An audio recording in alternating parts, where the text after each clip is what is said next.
Hello and welcome back to the Joyful Soul Creates. Charlotte here, and today we're going to be looking at how to use pigment powders through stencils. I'm going to be featuring 4 new stencils from Skull and Cross Buns, and I will just quickly show you each of those here. These stencils were released for the Skull and Cross Buns TV show that was on Hochanda recently. I didn't actually receive my stencils in time to make anything for the show because of postage delays, but I did want to show you how you could use them, and that's what I made this video for. My first technique is really simple, just sprinkling on the pigment powders, and I will be using the Twisted Ray stencil for this one. I have a piece of watercolor paper and I'm just going to position my stencil on top of that paper. I put some scrap paper to cover up the bit that is overhanging so that I don't get anything on that, and this is just an old envelope. You can use whatever you have on hand. And then I will sprinkle with my Nuvo Shimmer powder, which this colour is Sunray Crosette,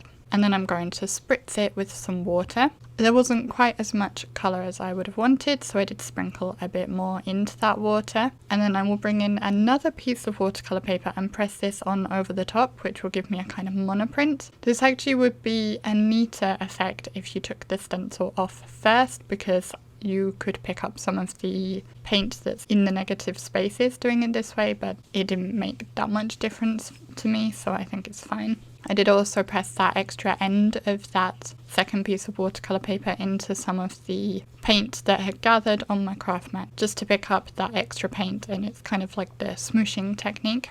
So here you can see how that looked with the first one, and I'm also going to, as there's still some paint on that stencil, I'm going to line it back up onto that second impression I took, the kind of monoprint impression, and just press the rest of the paint onto there. And this is just going to reduce some of that wastage and make sure I'm getting the most out of that paint. As I said, all these stencils are new and they are currently available on Hochanda, and I'll have a link to that below. You can buy 3 stencils in a bundle and you can pick a mix, so there's these 4 new ones and several of the older ones to choose from. Back to the card, I finished this one off just by matting it on a piece of grey. I stamped Hello Summer and a flower from the Tropical Party stamp set onto a snippet of card the same colour as my card base, and circle die cut and just adhered that into the centre of those rays, and that finished the first card. Moving on to the second technique, this is using modelling paste with the pigment powders, and I'm going for a much more masculine look this time. I have used a piece of grey card for my panel, just so that I already have that base colour, and I'm going to be using Storm Cloud Nuvo Shimmer powder over the top of this. And again, I spritzed with water and put the pigment and kept going until I was happy with the colour. I also kind of smushed it to help spread that colour out. This obviously is not watercolour card, and in fact this is much lighter weight cardstock than really would have been sensible to use with this, so it was quite flimsy and a bit difficult to work with. I would recommend using something a bit sturdier if you're going to do this, because with all that water from doing the pigment powder, and then you also have the paste when we get onto that, so a heavier cardstock would be preferable in this case, but I managed to get it to work, so you can do it. It would just make life easier for you doing it the other way.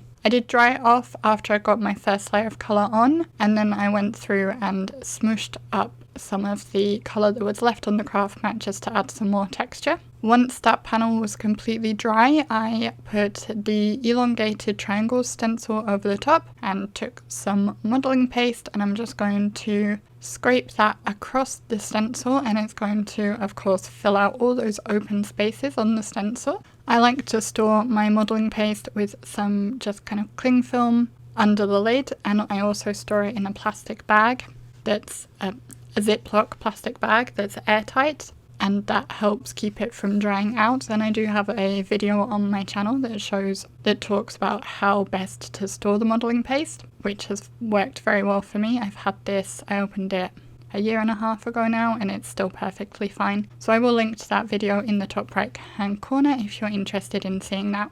As soon as you've got the modelling paste on, you want to remove your stencil and immediately wash that and the palette knife and also your craft mat, because you don't want to let the modelling paste dry on any of those. Otherwise it's going to be really difficult to clean them off if it has dried.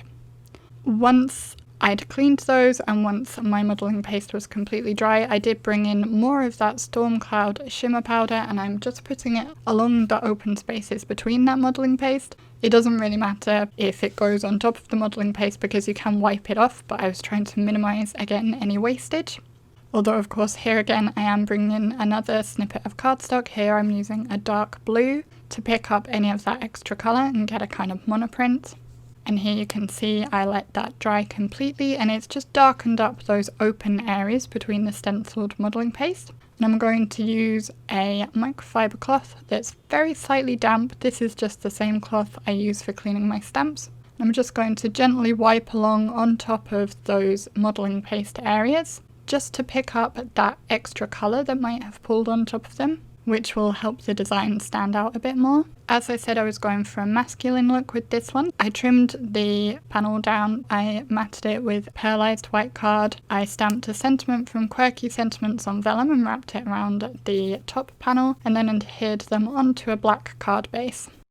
The third technique I'm going to show is some very easy painting. This time I'm not using one of the Nuvo shimmer powders, I'm using a Brusho powder in sea green, but it's exactly the same kind of thing, and you can use any kind of pigment powder you have, whether it's the shimmer powders, Brushos, colour bursts, anything like that. I'm just going to tap some onto my craft mat and mix it with a little water, and then I will be painting it onto the stencil. This time the stencil I'm using is the rainbow pattern stencil, which, as you can tell by the name, is perfect for using to make rainbows. As I only have a very limited selection of pigment powders, I didn't have the right colours for making a rainbow. I basically have yellow, black, green and grey, so I thought I would make this into waves instead. That's something you can always consider, is, are there other ways that you can use your stencils besides the obvious? So just because it has rainbows in the name does not mean it has to be used to make rainbows. So as I said, I've just mixed some water with the pigment powder, and I'm just using a paintbrush to fill in the gaps on the stencil.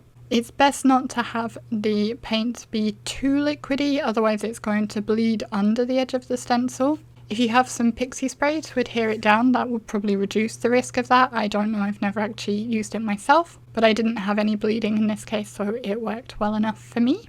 And the nice thing here is that you're going to get a slightly different look on each stripe depending how watered down the paint is the particular time that you pick it up. I did struggle a bit because this paintbrush was a bit, the bristles of this paintbrush weren't very cooperative, it kept going wonky, but I did manage to get it to work. And then here again I'm going to bring in that spare bit of watercolour paper that I keep going back to and just smoosh up the extra paint that I have on my craft mat so it's not going to waste. And I have very inky fingers at this point. I did wipe up initially the colour from the craft mat, and then I was going to wash off the paintbrush and realised, oh, I could use some of this paint to add some splatters. The splatters were actually a bit bigger with that paintbrush than I preferred, so I swapped to a smaller paintbrush and just added lots of little splatters over that image, which I think adds more interest to the design and also helps disguise any blotchiness or errors in the painting. And here's the completed card. Again, I trimmed down the panel, I backed it on a piece of black cardstock, used another piece of black for the sentiment, which I heat embossed onto. I used a white gel pen to add some stitch detailing, and I finished off with an embellishment from the Tropical Party embellishment set. And that brings us on to the final technique, which is actually a bit of a 2-for-1. I'm going to be showing colour lifting and also stencil tracing. Here again, I'm going to first put all the colour down onto the watercolour paper as I did with my second card, so I want a nice base colour there. I'm using Nuvo shimmer powder in Green Parade and also some of the sea green Brusho powder, so it's a nice combination of the two. And again, just sprinkling it on, spritzing with some water and seeing how the colour moves. And I really love how that looks when you spritz onto it and it all just kind of comes to life. It's so pretty. I do use a lot of water on these. I actually, when I was editing this, I was thinking maybe I should have used a paintbrush to put the initial layer of water down. Maybe that would have helped things move.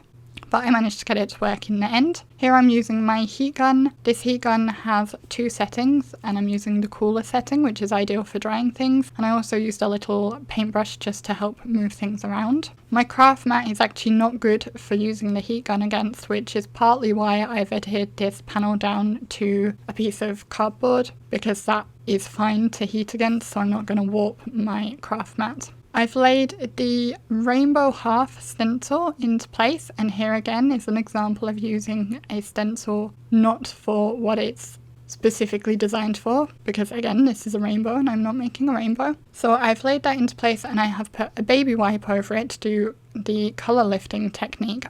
I have seen this done a few times but not done it myself before, and I could not get it to work, so I wondered if my baby wipe was too dry. I spritzed it with water and pressed that in more. I think actually might have helped if I'd run it through my die cutting machine with the baby wipe, but I in any case decided to swap and just try kind of pouncing onto my panel and see if I could lift the colour up that way. And that actually did work a lot better. I had to go over it a couple of times. And I think the reason this worked is it pulled up the shimmer from the Nuvo shimmer powder and left the not shimmery colour. So I will pick this up in a moment and show the camera, and you can see that the stripes between the open design still have that kind of golden shimmery tone to them, whereas the open areas do not have that. So it's quite a subtle look, but I think it's very pretty. I'm again going to use my Wow Dual Speed heat gun to dry that off. And then here's where I'm going to do the stencil tracing.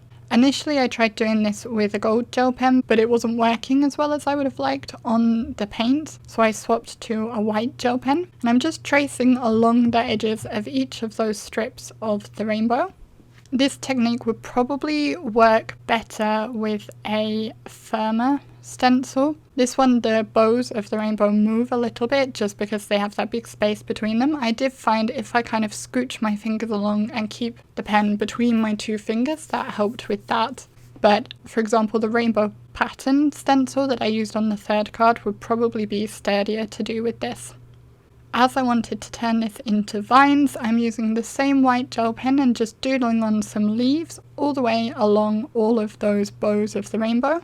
And this again is showing how you can really stretch your stencils and make something more of them. I don't often do doodling on my designs. I'm not very confident about doodling, but this is really easy and very effective, I think.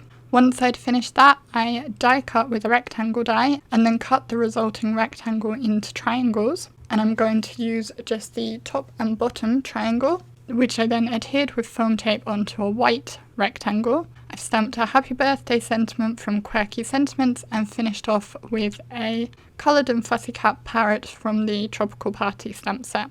And that shows all 4 of the techniques that I had for using pigment powders with stencils. I hope you enjoyed them. Please do let me know which of the techniques you liked most, which of the cards you liked most. If you'd like some other ways to use stencils, I do have another video that I shared a while ago, and I will link to that in the top right hand corner. All the product links are listed down below along with a discount code, so be sure to check that out. If you're not already a subscriber, you can subscribe by clicking the button on screen, and there are a couple of other videos if you'd like to see more from me. I'd love to hear from you on other social media channels as well, or over on my blog. Otherwise, I'll thank you very much for watching, and I will see you again in the next video. Bye!